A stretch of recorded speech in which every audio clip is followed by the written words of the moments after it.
রাজনৈতিক দল হিসেবে বাংলাদেশ জামায়াত ইসলামীর নিবন্ধন ফিরে পাবে কিনা এ বিষয়ে আপিল বিভাগের রায় ঘোষণা করা হবে আগামী 1 জুন।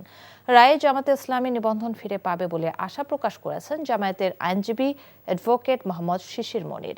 তিনি জানান, জামায়াতের নিবন্ধন বাতিলের মাধ্যমে বিচার বিভাগকে রাজনীতিকরণ করা হয়েছিল।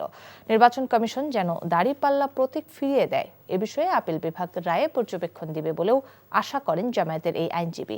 জামায়াত ইসলামীর নিবন্ধন অবৈধ ঘোষণা করে হাইকোর্টের দেয়া রায়ের বিরুদ্ধে করা আপিলের শুনানি শেষে বুধবার প্রধান বিচারপতি ডক্টর সৈয়দ রেফাত আহমেদের নেতৃত্বাধীন 4 সদস্যের আপিল বেঞ্চ রায় ঘোষণার জন্য 1 জুন দিন ধার্য করে আদেশ দেন। জামায়াত ইসলামীকে দেয়া নিবন্ধন অবৈধ ঘোষণা করে 2013 সালের 1 আগস্ট রায় দেয় হাইকোর্ট। 2018 সালের 7 ডিসেম্বর জামায়াতের নিবন্ধন বাতিল করে প্রজ্ঞাপন জারি করে নির্বাচন কমিশন। জামায়াতের রেজিস্ট্রেশন প্রক্রিয়াটা বাতিল করার মাধ্যমে এবং কেয়ারটেকার গভর্নমেন্ট সিস্টেম বাতিল করার মাধ্যমে বিচার বিভাগকে রাজনীতিকীকরণ করা হয়েছে।